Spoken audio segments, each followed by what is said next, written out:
Olá! Bem-vindos a mais um episódio do Biohackers Podcast Brasil. Hoje, Lu, a gente tem um assunto que nós dois gostamos muito. Qual é o assunto, Lu? O assunto é o segredo da longevidade. Vocês que nos conhecem já devem imaginar sobre o que a gente vai falar. Qual que é o segredo da longevidade, Ricardo?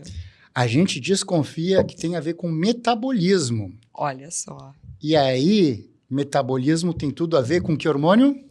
Insulina. Isso mesmo, pessoal. Hoje a gente vai desvendar aqui a insulina, os papéis da insulina e o que é o tão famoso, conhecido e habituê do metabolismo de 80% a 90% dos americanos, a resistência à insulina.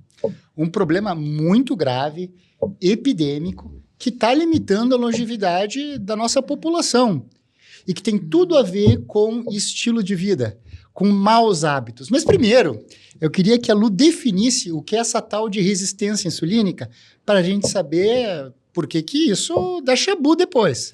E nós vamos definir, sim, aqui, tu vai me ajudar também, Ricardo, mas antes é o momento de agradecer aos nossos patrocinadores, Cienza, Farmácia de Manipulação.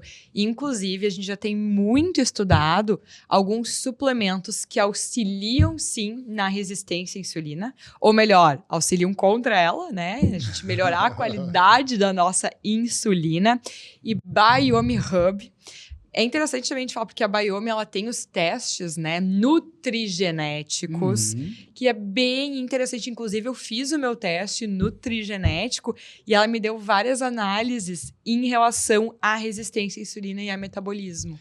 Olha que legal, ou seja, eles fazem teste de microbiota intestinal para conhecer o lado bactéria da gente, mas também o lado humano, os testes dos genes que influenciam no que a gente deveria comer, né, Lu? Isso tem tudo a ver com o assunto de hoje. Com certeza. E aí a gente acaba conseguindo traçar estratégias mais individuais e assertivas para cada pessoa, até porque cada ser humano é diferente, ainda bem, né? Cada um com as suas particularidades, e não teria o porquê da gente generalizar condutas, sendo que cada pessoa é diferente. Acho até que a gente poderia trazer nosso teste aqui. O que tu acha desse desafio? Eu acho sensacional. Vamos fazer assim. Vamos ver se o pessoal quer conhecer os nossos testes.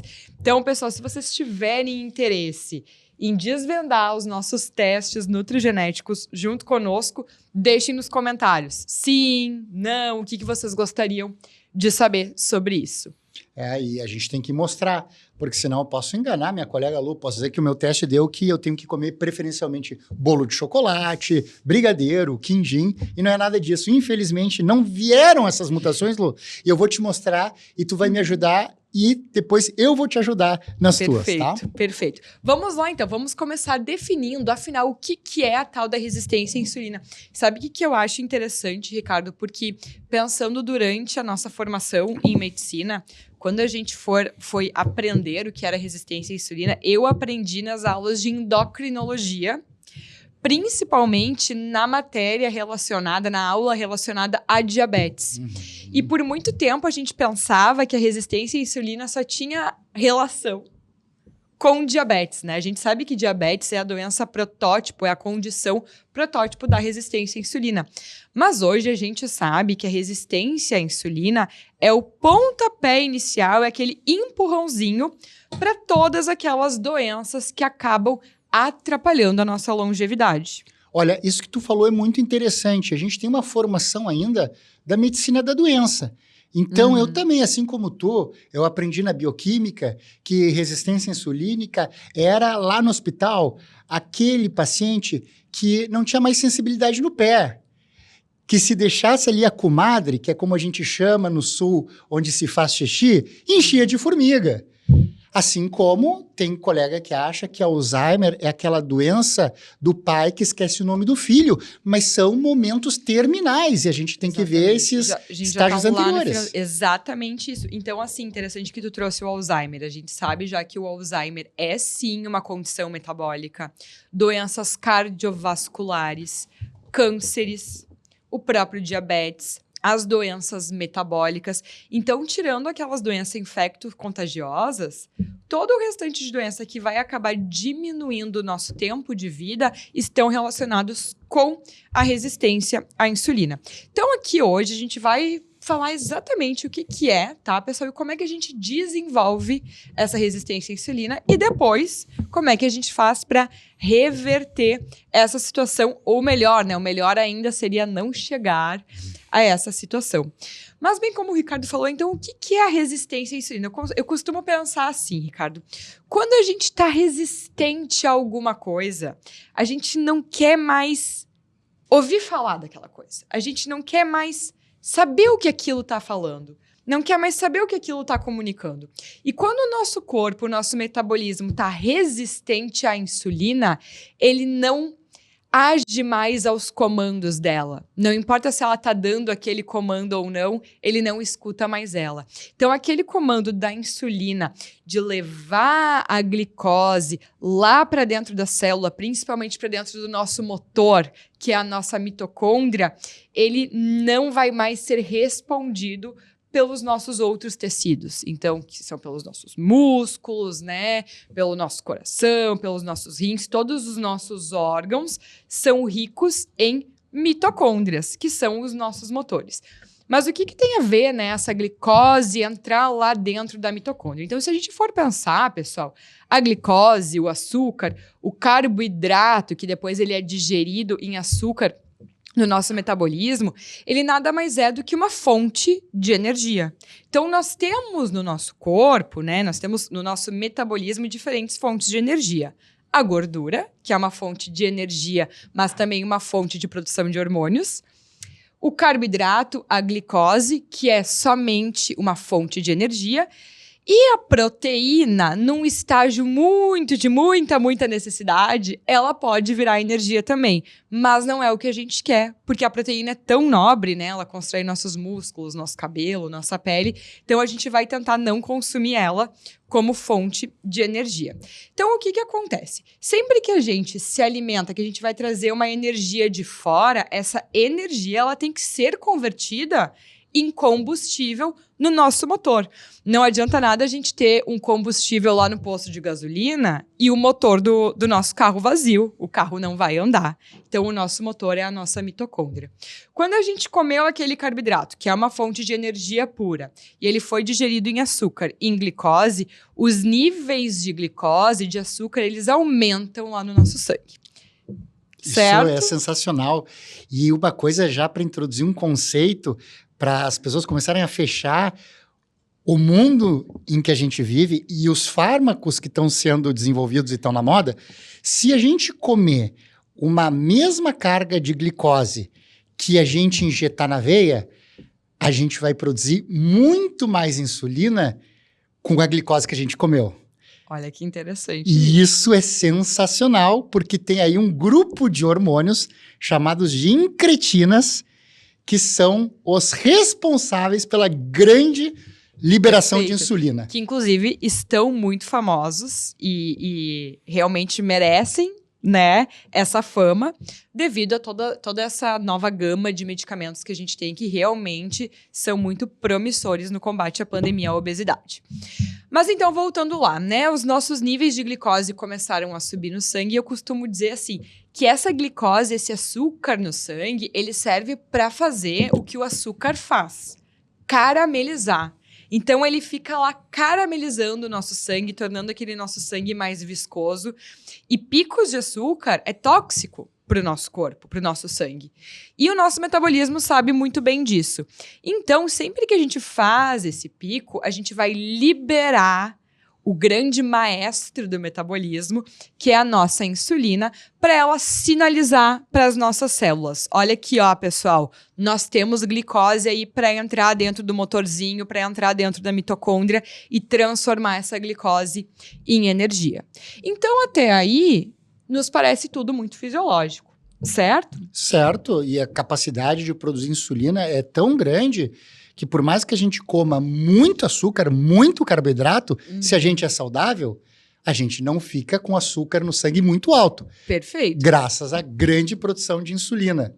E a insulina é tão importante em deixar os nossos níveis de glicose em valores adequados, em valores não tóxicos, que a gente quer que ela trabalhe sempre muito bem. A gente não quer um corpo, um metabolismo resistente a essa insulina.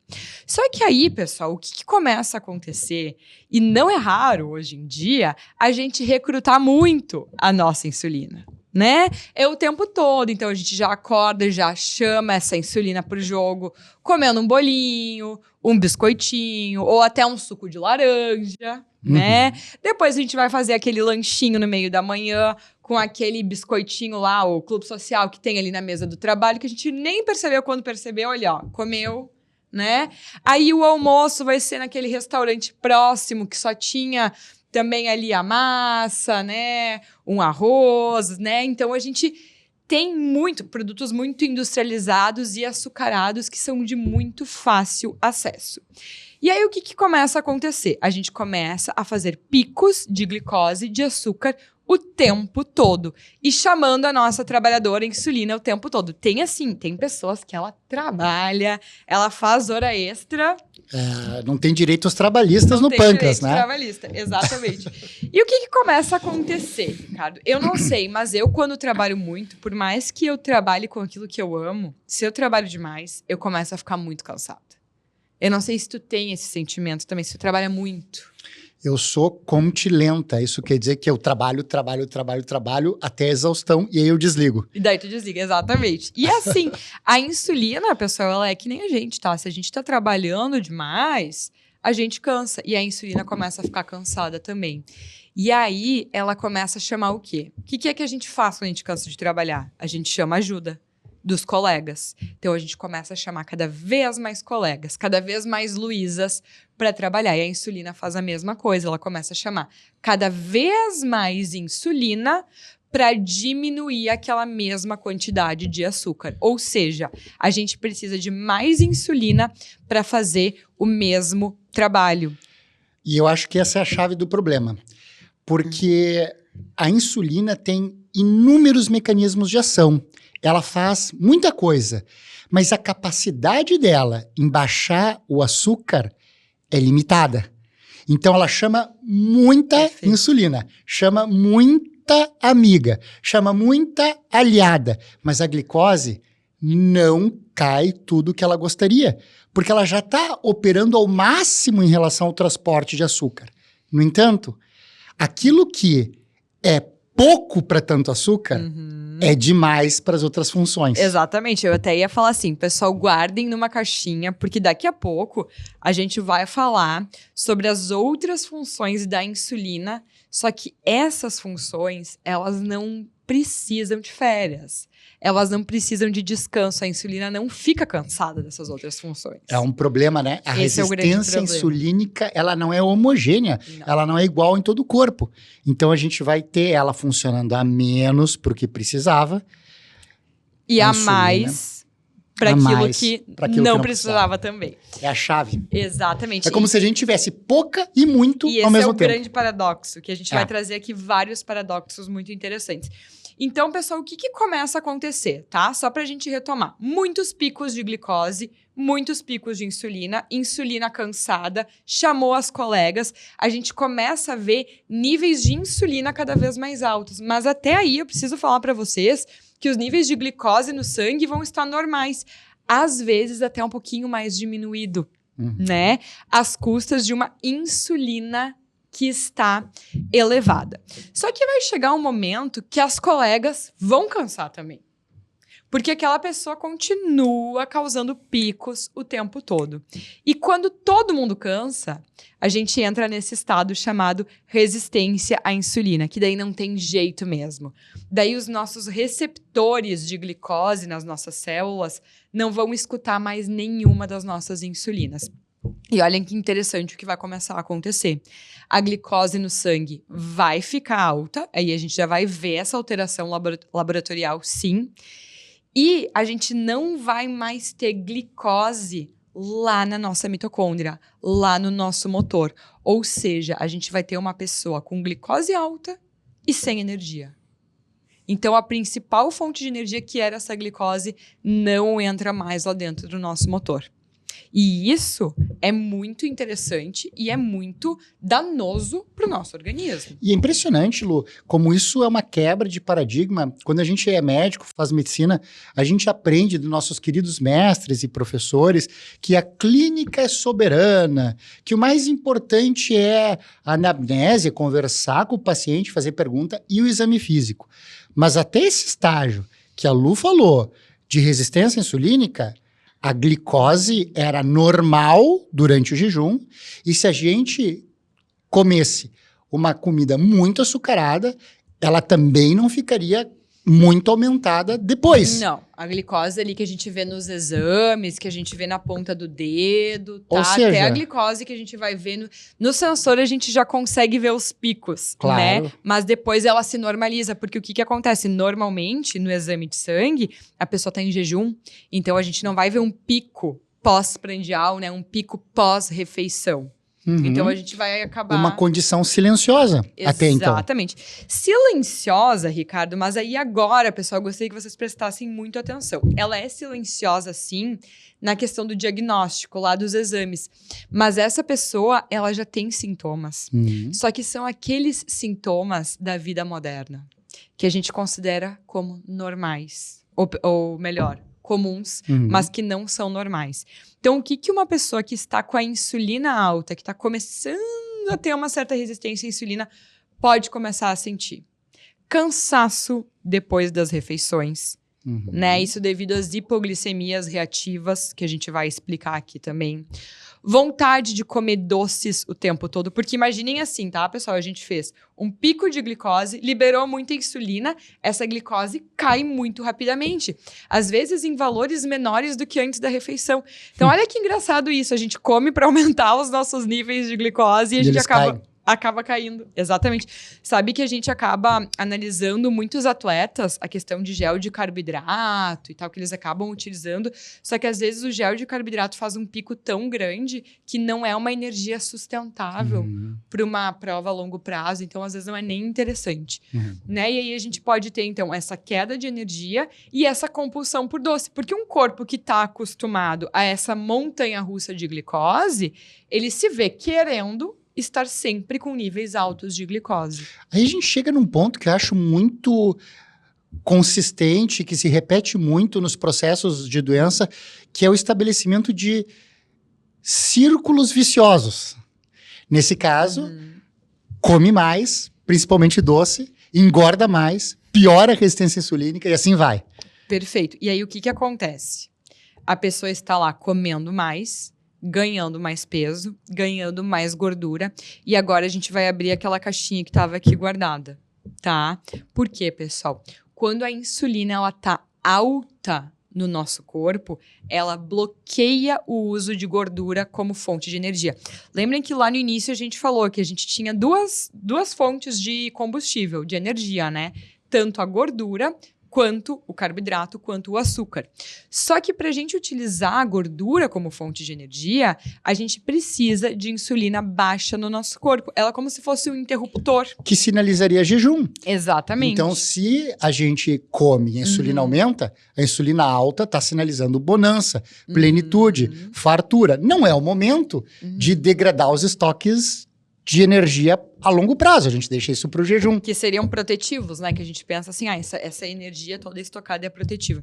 E sabe o que é muito interessante da gente trazer aqui, que eu vejo isso muito comumente no meu atendimento, enfim, que as pessoas, elas têm medo de ficar sem energia, né? Durante o dia. Ai, mas se eu não comer, se eu não fizer o lanche da tarde, eu não vou ficar sem energia. Não, pessoal. Tá?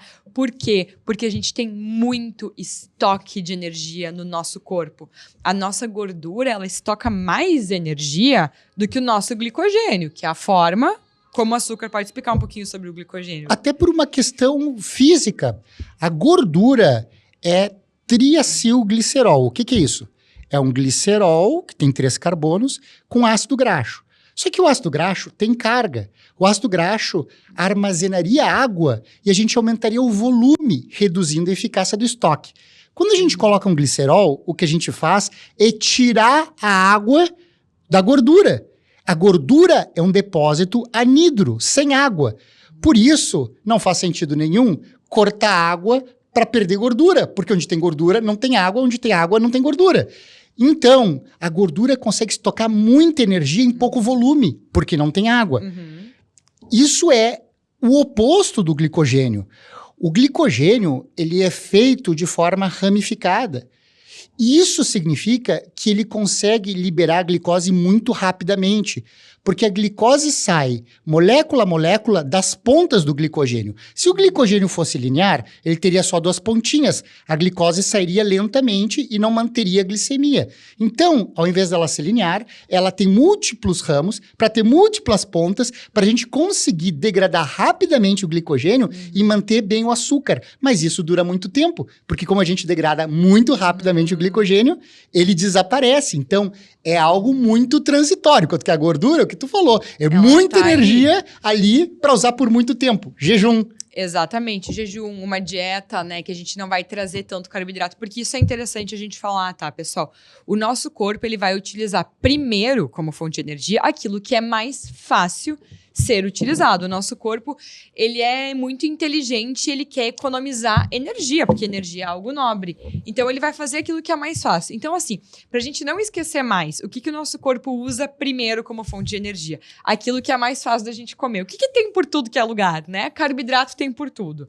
Então, o corpo vai utilizar primeiro a glicose, que ela tá lá naquele formato de glicogênio. Só que vocês imaginam, quando a gente emagrece, quando a gente perde gordura, primeiro a gente vai tirar todo o estoque de glicogênio e depois a gente vai começar a utilizar os nossos estoques de gordura. Então, isso é muito interessante, é muito importante para a gente parar de ter medo de achar que a gente vai ficar sem energia, né? É a mesma coisa, eu vou ficar com hipoglicemia. Não, se tu não tem diabetes, se tu não é gestante, se tu não tem ali um tumor de pâncreas que produza muita insulina, o único tipo de hipoglicemia que tu vais ter é a hipoglicemia reativa a uma refeição ou uma hipoglicemia devido ao uso de álcool, por exemplo, que daí sim, por outro mecanismo lá hepático, pode acabar gerando essas hipoglicemias. Aliás, que bom que tu falou em fígado, porque se a gente tá com a insulina alta, isso tá sinalizando que não é o momento de degradar a gordura, porque tem a glicose pra gente usar, a gordura vai ficar no fígado também.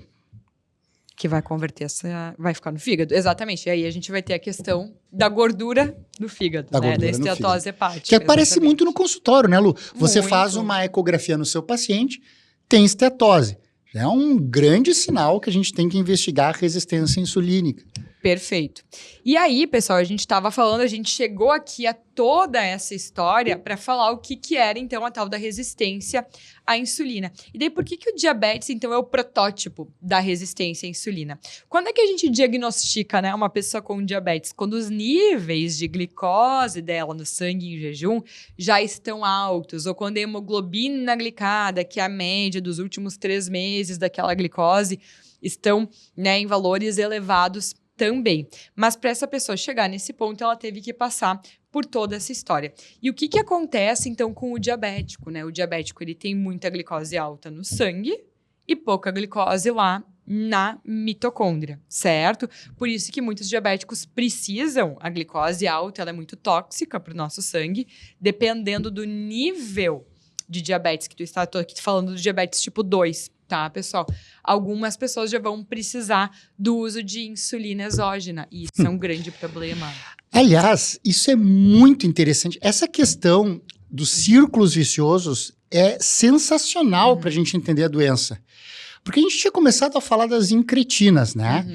Na diabetes, há uma resistência grande à ação da GIP, que é uma incretina que é responsável por 50% da resposta insulínica Olha que à dieta. interessante. Ou seja, a gente come, a insulina sobe. Só 20% da insulina que subiu é pela glicose da dieta. 50% é por um hormônio chamado GIP e 20% é por um hormônio chamado GLP-1, 20% a 30%. Que é o que tem no Ozempic, que é o que tem no Ribelsus, que é o que tem no Wegovy. São agonistas do receptor. Não é o GLP-1, mas atua no receptor. Então, como na diabetes o GIP não funciona bem, porque a hiperglicemia é tóxica para a célula K que produz o GIP, a gente vai começar a ter também uma redução da insulina e ter uma insuficiência da insulina para aquele grau de resistência. Exatamente. E a gente precisa da insulina para livrar o nosso corpo daquela toxicidade da glicose. Só que observem o que acontece, tá, pessoal? A partir do momento que a gente precisa trazer uma insulina de fora, a gente vai estar, o quê? Sendo alvos daquele comando de insulina alta, estoca gordura e não utiliza a gordura como fonte de energia. Então, um paciente com síndrome metabólica ou com diabetes tipo 2 que precisa perder gordura, e aí a gente já vai entrar aqui um pouquinho do porquê disso, mas tem a ver com a questão de inflamação crônica, porque a gordura é um tecido extremamente inflamatório, ele vai ter dificuldade, ele vai acabar ganhando peso com essa insulina. Então, realmente uma loucura. Eu sei que parece uma loucura, mas isso é fantástico. E o corpo, ele tá tentando processar tudo isso. Vamos alcançar o cérebro ali, tá? Hoje o cérebro que foi derrubado, que caiu, não vai ser devolvido, nem para a Lu, nem para mim. Hoje o cérebro que caiu vai ser devolvido para quem acha que é possível ser obeso saudável. A obesidade é uma doença. Entre outras, é uma doença inflamatória. A gordura produz mediadores de inflamação que levam à resistência insulínica. Ah, mas quando tem diabetes, então, muito avançada, isso melhora? Porque o sujeito aparece magro e começa a diminuir a gordura abdominal. É que a gordura abdominal, ela é lipolítica. Ela pode sofrer lipólise. Quando a resistência insulínica é muito alta, a insulina pode não agir para manter a gordura na barriga. Mas no momento em que começa a ter lipólise, é pior, não é melhor, porque inunda o sangue de ácido graxo, que vai fabricar ceramida, vai fabricar diacilglicerol dentro das células, que aí vai levar a resistência à insulina subir definitivamente para valores enormes. E cada vez se vê mais o impacto da toxicidade lipídica na resistência insulínica. Perfeito. Tanto que como é que a gente faz um modelo animal, em biologia evolutiva, como é que a gente faz um modelo animal de diabetes? Com high-fat diet. Então, claro que hoje em dia se fala muito em ultraprocessado, se fala muito no malefício de comer muito carbo, mas, gente, se entupir de gordura também pode levar à resistência insulínica. Exatamente, e ainda mais o tipo de gordura que vai ser utilizado. Ainda mais o tipo de gordura que vai ser utilizado. E até tu trouxe essa questão, eu gosto muito do jejum, tá? Tu me conhece, tu sabe como eu gosto, inclusive eu acredito que o jejum, ele pode sim fazer parte da terapia para pessoas com resistência à insulina, mas é legal trazer aqui, pessoal, um conceito muito interessante, que nem tudo é para todo mundo em determinados momentos. Se nós formos pegar uma pessoa que está com uma resistência à insulina muito alta, talvez no início ela nem tolere um jejum. Por quê? Porque ela vai estar com níveis muito elevados de insulina e ela não vai conseguir ainda tirar essa energia, esse depósito de energia que está lá na gordura. Então, a gente primeiro precisa melhorar a qualidade da insulina dela para que ela consiga diminuir um pouco os níveis de insulina e aí sim liberar aquela energia que estava trancada lá nos adipócitos. Isso é muito interessante, porque o jejum ele é uma estratégia excelente, mas a gente tem que cuidar. Tem pessoas que não toleram, sim. Talvez uma pessoa muito resistente à insulina não vai tolerar no início. Isso é muito bom. E quando a gente faz o link de resistência insulínica e longevidade, como que a resistência insulínica pode nos envelhecer? Uma coisa é a diabetes, que tu já colocou, que vai ter um aumento do açúcar com caramelização. A gente mede isso, por exemplo, com a hemoglobina glicada. Isso, a glicação, né? A glicação, né? E a glicação não é glicosilação. Antigamente falavam hemoglobina glicosilada. Não, é uma reação não enzimática. Então é glicação, que tem a ver diretamente com a concentração daquilo. Não tem nenhuma enzima facilitando a reação que fosse ocorrer com concentrações baixas. Se glicou é porque está lá em cima mesmo. Exatamente. Não há catálise mediada por enzima. Bom, mas também, mesmo, e aí que vem a importância, mesmo naquela fase onde não há diabetes, onde a glicose está bem, onde não há glicação, só o fato da insulina estar alta, a gente já tem problemas em envelhecimento. Por quê? Porque a gente sabe que a insulina tem um limite a resistência no que tange ações boas. No que tange colocar a glicose para dentro da célula, a insulina já está funcionando quase no máximo. Então, ela não consegue aumentar muito. No que tange aumentar o óxido nítrico dos nossos vasos, para dilatar nossas artérias e nos proteger, ter uma boa ereção, correr, ter pressão de perfusão coronariana, ela já está funcionando no máximo. Só que quando a gente tem insulina muito alta, porque ela não está conseguindo colocar mais o açúcar para dentro, ela funciona em excesso para o que a gente não gostaria.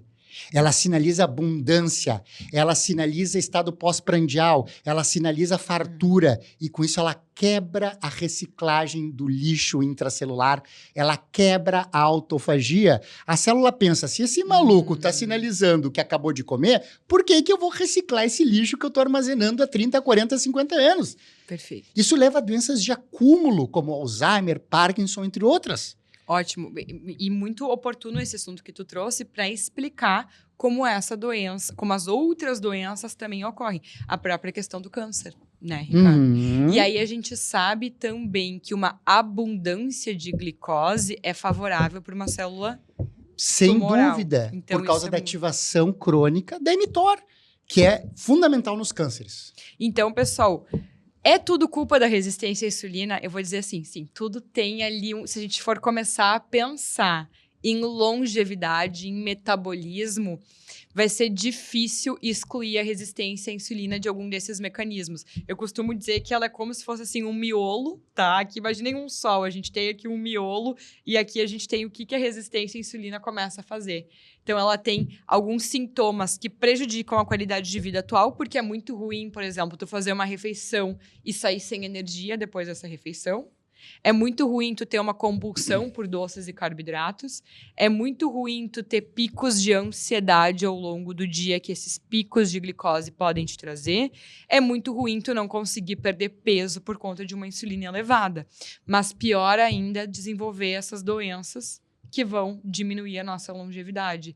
Então, pessoal, focar em melhorar a resistência à insulina, e sim, a gente consegue reverter esse quadro, né? É super importante. Ou focar em não chegar. E aí, a gente teve um episódio aqui muito interessante com a doutora Ana Maria e o doutor Eduardo, que a gente falou como essa resistência insulínica, ela pode ser passada pela mãe no feto e na criança. Então, pessoal, a gente tem que cuidar disso ao longo de toda a vida, não é esperar chegar na velhice para começar a cuidar da resistência à insulina, né? Então, isso é uma questão muito interessante. Outra questão, Ricardo, que eu sei que tu gosta de falar bastante sobre esse assunto, e eu queria que tu explicasse como os picos de açúcar podem piorar o envelhecimento da pele. Então, o pessoal que está pensando assim, mas a minha pele, eu posso fazer procedimento estético que vai ficar tudo bem. Não, a gente sabe que uma das maiores causas de envelhecimento é devido a esses picos. Explica um pouquinho pra gente como é que isso funciona. Sem dúvida. Acho que o açúcar alto, quando ele está alto, a caramelização, a glicação das nossas proteínas é fundamental. Mas também, nesse estado de hiperinsulinemia, todos os hallmarks of aging, que são aquelas características que a gente tem no envelhecimento, são exacerbados. Então, a gente falou, por exemplo, da quebra da autofagia. Isso acontecendo em células tronco pode prejudicar a saúde da pele também, né? Porque é um tecido que se renova, que ele tem uma renovação muito, muito intensa. Tem disfunção mitocondrial relacionada à hiperglicemia. Tem estresse oxidativo. Todos esses hallmarks se relacionam a isso e podem levar ao envelhecimento da pele. Em particular, a gente não sabe bem como, mas a resistência insulínica, ela se associa à disfunção telomérica. E a idade telomérica é muito relacionada a aspecto de jovialidade da pele e da face. Explica um pouquinho melhor o que é o telômero, assim, para a gente entender bem o que é essa idade telomérica. Certo. O que acontece? Quando a gente evoluiu, a gente começou a ter mais genes. O ser humano é muito mais complexo do que uma bactéria. Para ter mais genes, a gente teve que mudar quem armazena os genes, que são os cromossomas. A bactéria tem um cromossoma que é um círculo e os seres humanos têm cromossomas lineares, porque em cromossomas lineares cabem mais genes. E a gente precisa socar 22 mil genes para ter essa complexidade que a gente tem. Mas isso causa um grande problema. Porque se o cromossomo é linear, ele tem início e tem fim. E todo dia, nossas 100 trilhões de células sofrem cerca de 100 quebras no seu DNA, que tem que ser reparadas. E, portanto, a gente tem um maquinário para consertar as quebras de DNA. Só que como o nosso cromossoma tem início e tem fim, o maquinário poderia se confundir e achar que o início do cromossoma é uma quebra, que o final do cromossoma é outra quebra e tentar consertar a quebra. Só que não são quebras, são terminações dos cromossomas. Isso levaria à fusão dos cromossomas uns com os outros, o que impossibilitaria a nossa vida. Então, o corpo tem que esconder o início e o fim dos cromossomas com estruturas chamadas telômeros. É como se fosse o plástico da ponta do cadarço. Perfeito, que protege aquele cadastro. Protege e não deixa que o nosso sistema de reparo veja aquilo e interprete como quebra de DNA. Porque ele está programado para reconhecer as mais de 100 quebras diárias e consertar. Bom, o problema é que cada vez que a gente divide o cromossoma, que a célula se replica, o telômero vai ficando mais curtinho. Mais curtinho. Quando ele chega a um comprimento crítico, que é 3,5 quilobases, 3,5 mil letrinhas, a gente chama de telomeric brink. Ele está criticamente encurtado e ele se desfaz. Olha só. E aí, o sistema de reparo se dá conta que aquilo é quebra e tenta reparar uma quebra que não existe. Como ele não consegue, ele não deixa a célula ir adiante e se replicar. Porque ele não pode deixar a célula levar o seu DNA corrompido, que levaria a câncer. E essa célula, então, para de se dividir para sempre. Como ela não se divide, ela fica grandona, muda o padrão de síntese de substâncias e se torna uma célula defeituosa, uma célula fantasma, uma célula zumbi, que a gente chama de célula senescente. Quando a gente é jovem, o nosso sistema imune reconhece essa célula e remove. Mas com 63 anos, 65 anos, o nosso timo, que é a fábrica de células T, que é a fábrica de linfócitos T, ele fica totalmente substituído por gordura. Lipossubstituído. Assim como o fígado fica infiltrado por gordura na doença metabólica, o timo também fica infiltrado por gordura. O nosso sistema imune perde a capacidade de tirar células senescentes e elas se acumulam. E elas produzem fatores inflamatórios. Por isso que a inflamação cresce quando a gente envelhece, pelo acúmulo de células senescentes. E esses fatores inflamatórios transformam as células vizinhas em células zumbis também. É como se o envelhecimento fosse contagioso. É como se as células zumbis mordessem as células do lado que se tornassem zumbis também, como num filme de zumbi do Jorge Romero. Quando o número de células zumbis passa de 5% do número total de células do tecido, o tecido para de funcionar bem. E um fenômeno que inicialmente era celular se torna tecidual, orgânico e organismal. E a gente envelheceu. Pessoal, que aula sobre envelhecimento. E olha que interessante, a gente trouxe a resistência à insulina, a gente foi lá dentro do DNA dos telômeros, mas nós trouxemos coisas mais simples também, como simplesmente ter uma compulsão ali por doces, não sei se isso é mais simples, mas diríamos assim, mais corriqueiras. Então, olha como a resistência à insulina, ela tá impermeada em vários mecanismos do nosso metabolismo, né? Isso é muito interessante. E aí, a gente vai falar aqui também sobre músculo, a questão da resistência insulínica no músculo, porque isso é super importante, tá, pessoal? Quando a gente começa a falar, né, da resistência insulínica, então, assim, os nossos tecidos não estão mais respondendo ao comando desse grande maestro, ao comando de deixar que o açúcar entre lá dentro das células para entrar dentro da mitocôndria, porque o comandinho ali de aprisionar a gordura, de trancar a gordura e não deixá-la ser utilizada como fonte de energia continua acontecendo, certo? Então, assim, os nossos tecidos, eles começam a se tornar resistentes à insulina. Mas qual tecido se torna resistente primeiro? Será que é o músculo? Será que é a gordura? A gente ainda não tem uma resposta 100% certa sobre qual vem primeiro. Mas o que a gente sabe é que se o músculo começa a ficar resistente à insulina, a gente começa a ter dificuldade de ganhar massa magra. Olha, você tocou num assunto, Lu, que é brilhante, porque o músculo, ele sofre mais, por exemplo, do que o fígado. E eu vou explicar por quê. Conta pra gente, explica. O que acontece no fígado é que a gente tem uma curva de dose e resposta, tá?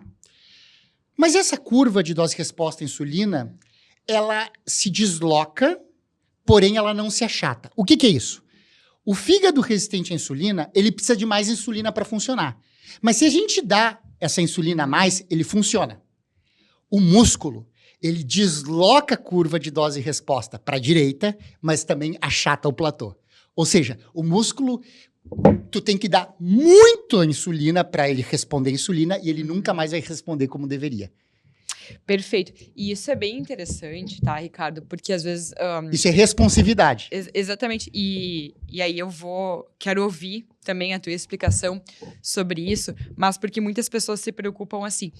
Mas e se eu não fizer um picozinho de glicose para dar um pico de insulina, eu vou conseguir ganhar massa muscular? Só que o que a gente está pensando aqui? A gente está falando num contexto de ficar fazendo muitos picos de glicose o tempo todo, causando uma resistência à insulina. E aí, pessoal, esse músculo não responde mais.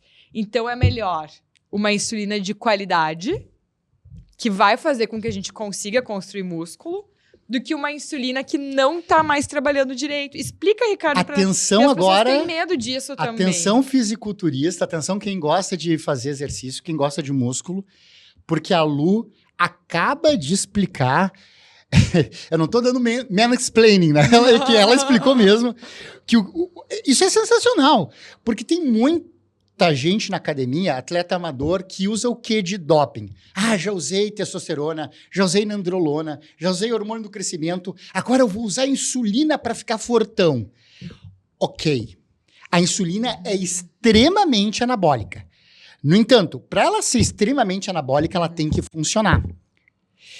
A longo prazo, essa estratégia vai reduzir a longevidade do músculo. Saiu há menos de um mês um modelo animal, dessa vez com primata, não é com verme, com Coenohabit elegans, não é com mosquinha, com Drosophila melanogaster, é em macaco, mostrando que a metformina preserva músculo tipo 2, hipertrofiável, de contração rápida, embora ela seja agudamente anti-anabólica. Olha só que interessante. Seria um paradoxo a gente pensar assim, mas se a gente for pensar que a metformina, ela trabalha numa melhora da qualidade da insulina, ela trabalha, né, a gente prescreve ela justamente para pessoas que têm resistência à insulina, faz todo sentido. Todo sentido. E olha, eu vou até pegar no cérebro, a gente vai fazer um carinho no cérebro, porque a gente vai ter um insight sensacional agora. Então, aqui é o novo bloco, é acaricia o cérebro. Obrigado, cérebro. O que eu proponho agora é o seguinte: ao invés de a gente ter mindset de mais músculo, mais músculo, mais músculo, vamos ter mindset de músculo por mais tempo. Perfeito, perfeito. Até porque a gente tem se falado muito, e eu tenho adorado essa analogia, que o músculo ele é um depósito de anos de vida. Depósito de anos de vida. E também de saúde metabólica. Por quê? Porque 80% do transporte de glicose insulino-dependente ocorre no músculo. Sabe o que eu gosto de dizer, para simplificar? O músculo é um comedor de glicose. Isso. Então, assim, ele vai comer a tua glicose e a gente não quer deixar essa glicose alta. Então, a gente precisa de muito músculo de qualidade para que ele... E sensível à insulina. Exatamente. Então, essa eu acho que é o primeiro ponto, né? Aí vamos começar a combater a resistência à insulina. Então, vamos trabalhar a nossa qualidade muscular, melhorando a nossa... Vai vir sempre pro mesmo ponto, tá, pessoal? Sempre. Melhorando a nossa resistência à insulina. Daí, o que a gente precisa? De uma gordura. Qual que é o problema da gordura? Que ela é muito inflamatória pro nosso corpo. Então, a gente precisa diminuir essa carga inflamatória. A gente precisa diminuir essa gordura. Para a gente diminuir essa gordura, a gente precisa o quê? Diminuir a nossa insulina para que ela deixe com aqueles estoques, com aquela gordura que está aprisionada, seja liberada. Eu até vou trazer aqui um estudo muito legal também que saiu recentemente, que ele fala sobre o paradoxo de uma pessoa sobrepeso, de uma pessoa obesa ter muita fome, mesmo tendo muito estoque de energia. Uhum. Só que o que acontece? Vamos dizer assim, que o metabolismo dela não sabe que ela tem essa energia estocada, porque ela não tem esse sinal para liberar essa energia. Então, ela vai ter muita fome, Tá estocada, mas indisponível. Mas indisponível, perfeitamente. Ela tá presa lá. É que nem o Brasil, né? Não, recurso não falta, mas ninguém consegue acessar o recurso para fazer as coisas. E aí não adianta. Aí não adianta. Então, é um grande problema. Aí acaba virando um problema. Sabe o que eu acho que me preocupa um pouquinho? Vamos ver se tu concorda, tá, Lu? Que tu é nossa especialista em metabolismo. Eu tô preocupado com o seguinte, tá? Bom, vamos voltar ao sistema incretínico, tá? Porque vocês sabem, são as canetinhas. Bom, então, faz sentido. Já imagino. Faz sentido esse sistema. A gente usa agonista de GLP-1, que é a semaglutida. Existe o agonista duplo GLP-1-GIP, que é a tirzepatida, o Mounjaro. E agora vai ter o agonismo triplo, glucagon também. Então, vão ser as 13 incretinas. Elas vêm do pró-glucagon. Bom, muito bem. Faz muito sentido.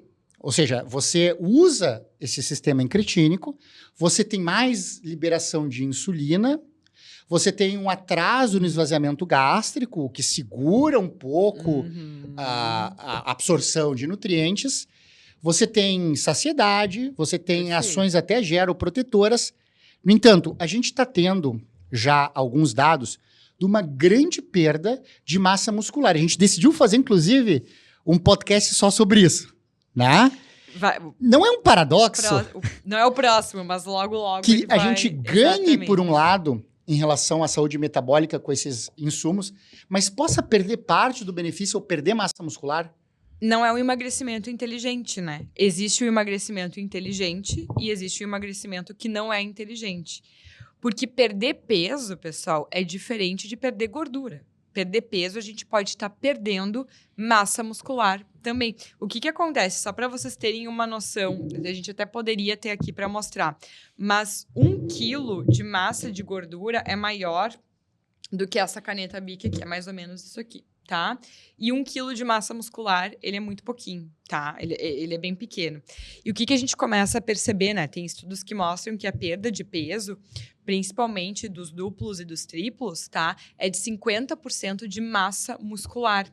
Então, isso não é inteligente, porque a gente vai estar perdendo algo que é bom, que é o nosso músculo, e você não sabe perdendo por que isso tanta acontece, Lutz? gordura. Na minha experiência, não sei qual é a tua, mas na minha experiência, eu sinto que os pacientes ficam com mais saciedade para proteína. Sim. Por quê? Tá? Na minha experiência também, tá? Porque a proteína, ela tem uma digestibilidade mais difícil, né? Então, se a gente fosse pensar, que às vezes a gente fala ali do Ozempic natural, né? O que poderia fazer de natural? A gente tem, sim, como diminuir o nosso trânsito gastrointestinal naturalmente. Se a gente se alimentar com mais fibras, com mais proteína, esse trânsito gastrointestinal ele vai ser mais lento do que um carboidrato ali de alto índice glicêmico, que não tem muita fibra, que a gente quase não precisa mastigar para que ele seja digerido, tá?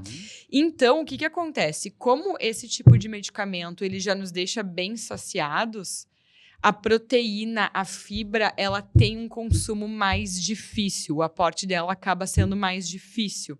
Fica muito mais palatável ali um carboidrato. Então, a gente vai diminuir a matéria-prima para a construção muscular. É uma tá? visão mais de condicionamento. Exatamente. Já que tá difícil para mim comer, eu vou comer o que é mais fácil. E aí tem uma outra questão, e aí eu vou fazer a meia-culpa para nós médicos, tá?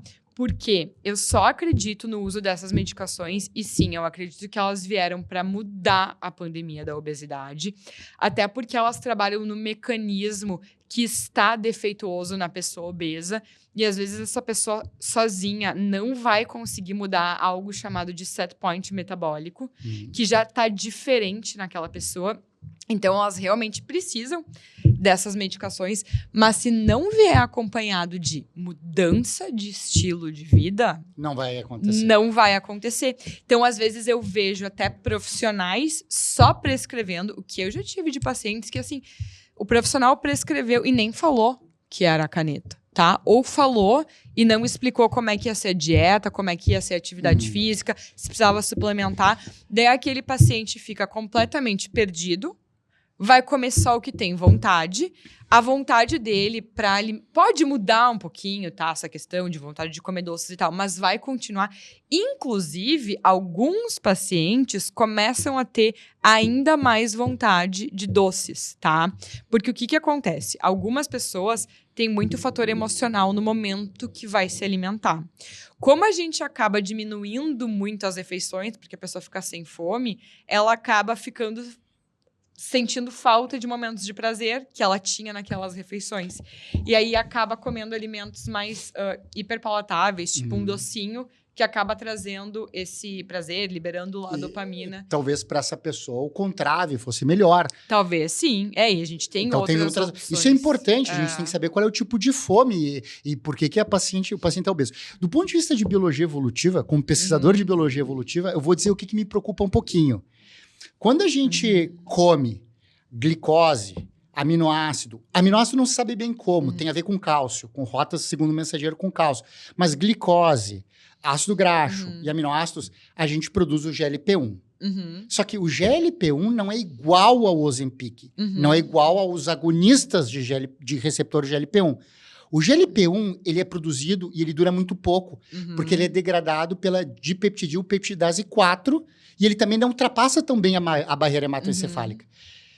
E agora a gente está usando um produto que atua no receptor do GLP-1, ou até do GIP também, né, se for da tiroxipatida, mas que não é rapidamente degradada pela DPP-4, vai durar muito tempo, e que ultrapassa bem a barreira hematoencefálica. Tanto que no início nós começamos com os inibidores da DPP-4, né? Para tentar manter um pouquinho mais alto ali os níveis de GLP-1. Sim, é muito interessante, porque assim... Fun fact, tá?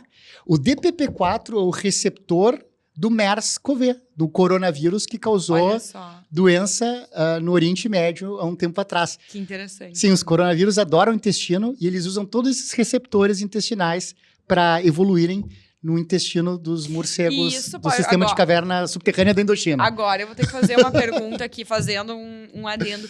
Tu acha que pode ter alguma relação com algum dos sintomas do Covid longo, ali do pós-Covid? Sem dúvida! Sem dúvida! Sem dúvida. O reservatório intestinal, é um adendo, mas o reservatório intestinal, os vírus ficam no intestino, eles adoram o intestino. O intestino tem receptor para tudo que é tipo de coronavírus. É o AMPEP, é o DPP-4, é o ISTO. Então, interessantíssimo. Eles evoluem nos intestinos, porque vários tipos infectam mesmo o intestino. Então, eles trocam material genético. E a persistência no intestino pode levar à disbiose, que é uma das causas da Covid longa. Por falar em disbiose... Está na hora. Não, a gente já está quase 1 hora aqui. Está na hora de agradecer a Biomi Hub e a Cienza Pessoal. Nós temos aqui no cantinho da tela um QR Code com 15% de desconto para quem tiver interesse em fazer os seus testes. Teste de microbiota intestinal, microbiota oral e vaginal. E o genético, o nutrigenético, e também 15% para manipular na Cienza. Inclusive, a Cienza tem uma linha de suplementos bem interessantes também, de creatina, glutamina. A gente está falando em resistência insulínica. Recentemente, o transresveratrol, em associação com o inositol, surraram a minha amada metformina no manejo da síndrome do ovário policístico, que é uma manifestação da resistência insulínica. Isso é muito interessante, tá, pessoal? Porque a resistência insulínica, quando a gente pega a mulher, né? O homem não tanto, mas a mulher, ela tem as fases. Então, a fase ali, né, reprodutiva... O homem não pode ter síndrome do ovário policístico? Tu não tá sendo inclusiva aqui, não tá? Tô sendo... Desculpa, pessoal, mas eu digo assim, a mulher, ela tem, né, as suas fases. Então, a fase que ela está mais fértil, e aí ali a resistência insulínica vai poder causar, né? Vai poder ser a chave ali da patogênese da síndrome dos ovários policísticos. E quando essa mulher entrar ali no climatério e na menopausa, a gente vai ter muito mais dificuldade em lidar com essa transição hormonal quando a mulher tem resistência à insulina. E aí agora, trazendo os homens para a jogada, a gente sabe que a principal causa de testosterona baixa não é A idade não é o envelhecimento, mas é a resistência à insulina. Eu cansei de trabalhar com de melhorar a resistência insulínica dos meus pacientes homens e ver os níveis de testosterona aumentando. Ah, perfeito. E até por vários motivos, né? Um deles é que você reduz a gordura, você reduz a resistência insulínica, mas também reduz a atividade da enzima que transforma a testosterona em estradiol. E o estradiol faz muito mais feedback negativo do que a testosterona. Diminui a LH, diminui a FSH e a fábrica lá embaixo sofre.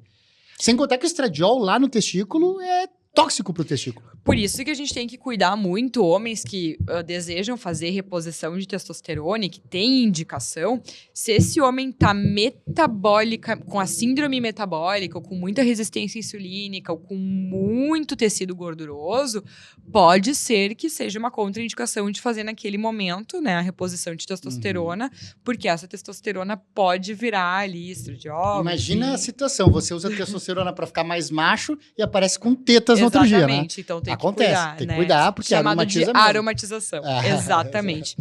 E eu acho super interessante a gente trazer aqui, Ricardo, que alguns outros fatores também podem gerar resistência à insulina.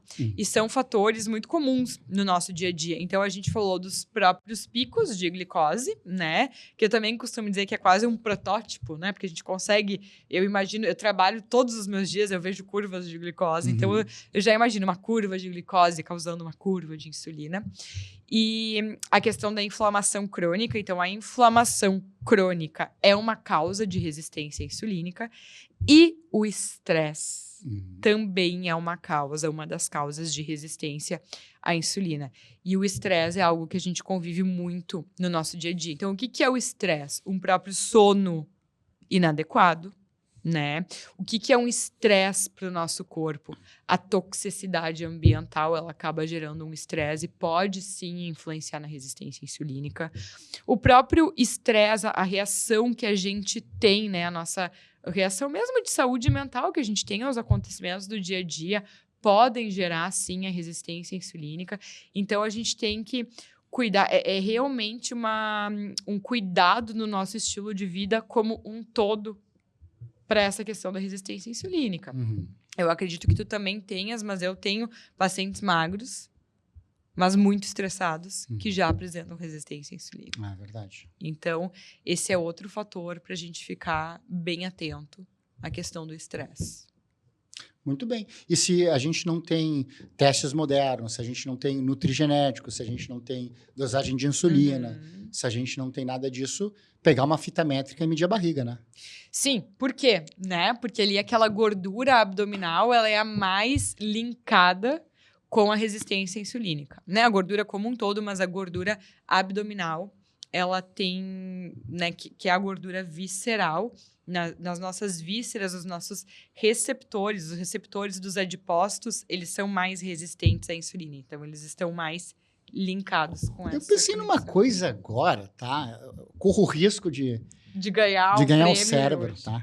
Mas do ponto de vista metabólico, lipedema ou gordura ginoide, são situações diferentes, mas lipedema ou gordura ginoide poderiam ser considerados como um sucesso no armazenamento de gordura, onde tem muita inflamação, mas a inflamação é lá, no tecido. Sim. Já a gordura andrógena, a gordura abdominal, ela é um fracasso onde a inflamação é sistêmica.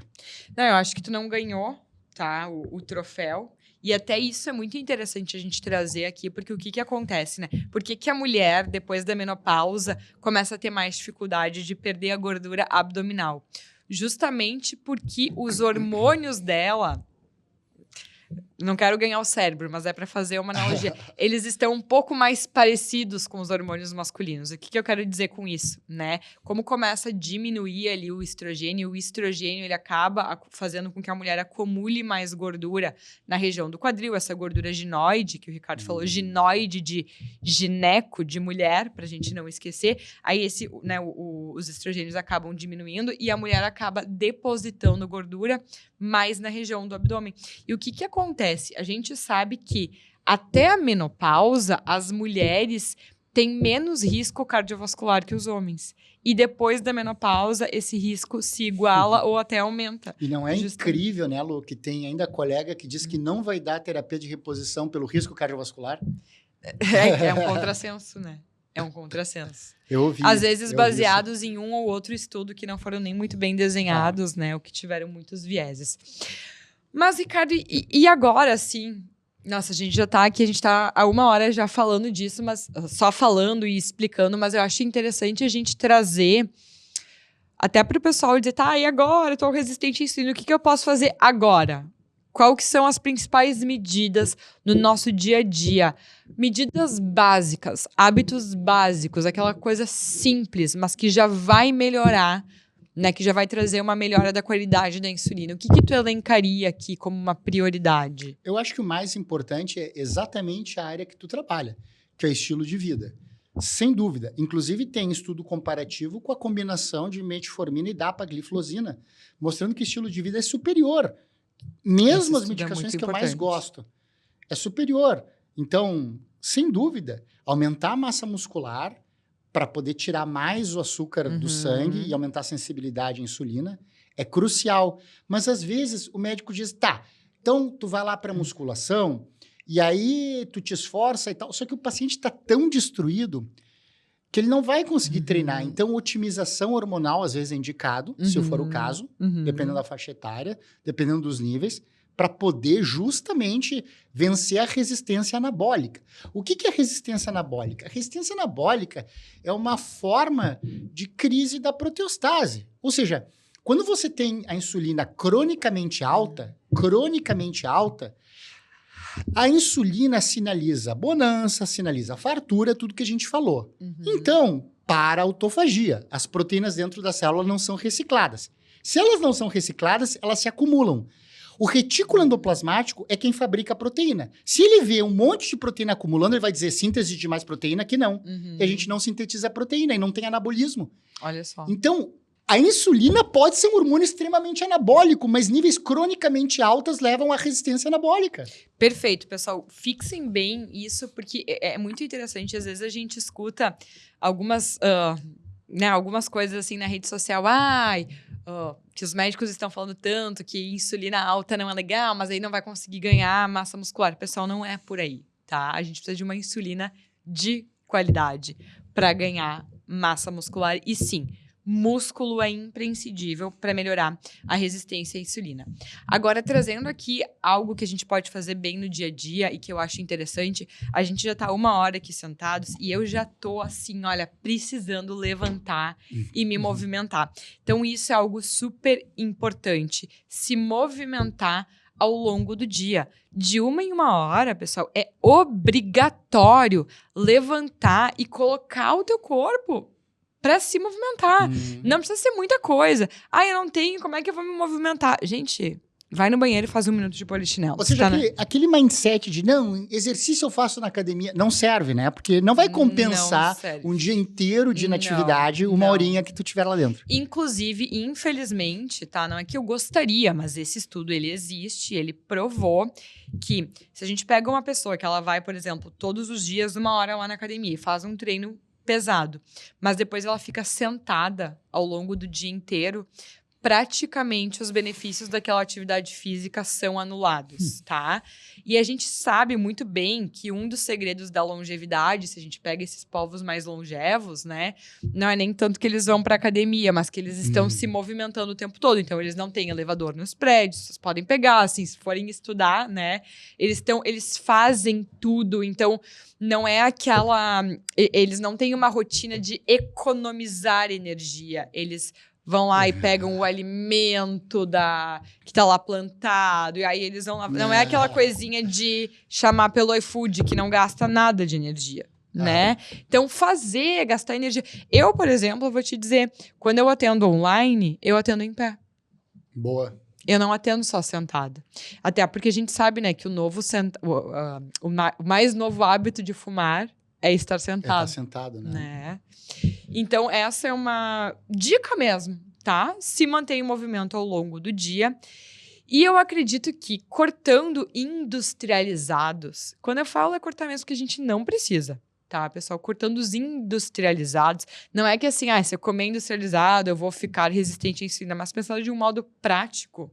Cortando o industrializado, a gente já vai dar uma boas férias para nossa insulina e deixar aí ela se reestabelecer. O pessoal tá nos olhando porque eu sei que a gente já passou do tempo. É que é um assunto sensacional. Não, e com certeza o que eu acredito que os outros episódios, eles complementam muito essa questão, né? Todos os hábitos aqui de vida que a gente trouxe, que os nossos convidados falaram, são hábitos que combatem a resistência à insulina. Sem dúvida, vamos convidar até as pessoas a revisitarem os outros episódios. Exatamente, exatamente. Ricardo, dica de leitura. Muito na hackeada bem. aqui. Bom, como a gente teve bastante episódio de saúde mental, eu vou dar a dica de um livro que foi muito menosprezado quando lançado. O Dostoiévski tinha estreado com um livro chamado Gente Pobre, um livro que fez muito sucesso, mas o segundo livro dele foi muito criticado, se chama O Duplo. Para mim, O Duplo é o início da psicanálise. E ele mostra como a gente tem a capacidade, se a gente está numa realidade muito estressante, sem perspectiva, oprimido, no caso, por um sistema czarista que tornava inviável a progressão social, como a gente tem a possibilidade de se dissociar de nós mesmos. É algo muito dissociativo. Esse belo livro do Dostoiévski, naquela fase antes dele ser preso e quase morto, que é que deu origem aos grandes livros dele, como O Idiota, Irmãos Karamazov e Crime e Castigo. Esse é o segundo livro dele, é bem interessante. Eu já li alguns, mas mais dessa segunda fase. Gostei, achei legal trazer aqui algo diferente. Até porque, hoje em dia, a gente está tão conectado e sempre com tanta informação que eu vejo que nós, e eu mesmo, assim, percebo que eu estou lendo cada vez menos literatura para ler cada vez mais livros mesmo que estejam relacionados com medicina, enfim. Só que às vezes é muito bom a gente desligar um pouco disso. E para quem tem interesse em saúde mental, Dostoiévski é fundamental. Tem Memórias do Subsolo, por exemplo. E leiam da Editora 34, outra editora que traduza do russo diretamente. Porque os franceses, eles colocam um peso na obra dele que não tem, entendeu? Vai ter um viés. Bem interessante. Eu me prestei, Lu, eu li Noites Brancas, traduzido indiretamente do francês e traduzido do russo direto. E são dois livros diferentes. Sabe que eu sempre me pergunto quando eu tô lendo... Olha, agora a gente mudou completamente o assunto. Mas é isso aí. Eu sempre me pergunto assim, mas qual que era a opinião, a ideologia do tradutor quando estava traduzindo? Porque cada pessoa, ela carrega consigo o seu acervo de ideias. Então, a maneira como eu interpreto o que tu tá falando é diferente da maneira como o pessoal que tá aqui nos assistindo interpreta, assim como é diferente da maneira de como uma outra pessoa vai interpretar, porque tudo aquilo que a gente interpreta é baseado na realidade que a gente conhece. Então, querendo ou não, quando a gente lê um livro traduzido, a gente já está lendo ele por uma tradução não só de idioma, mas pela tradução do que aquela pessoa Aí fica pensa. Telefone sem fio. Você traduz do português para o francês, francês para o russo? Quase isso. Francês para o russo para o francês, francês para o português. Mas é melhor ir do russo para português. A gente não traz nenhuma informação médica no telefone sem fio. A gente traz informação médica. Você ouve diretamente da fonte. Pessoal, é isso aí. Muito obrigada de novo, Cienza Pharma.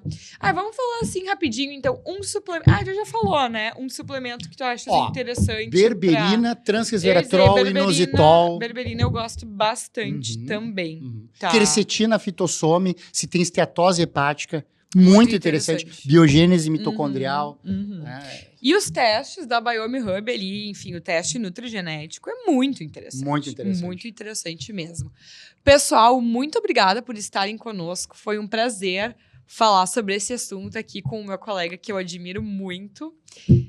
Estaremos aqui na próxima semana. Se você ainda não se inscreveu no canal, inscreva-se, curta, compartilhe, deixe o seu comentário. A admiração é mútua, pode refutar, né? Pode. É isso aí, não. A gente gosta de ouvir a opinião sincera aqui de vocês, porque a gente cresce com isso também. Tchau. Muito obrigada. Obrigada, Ricardo.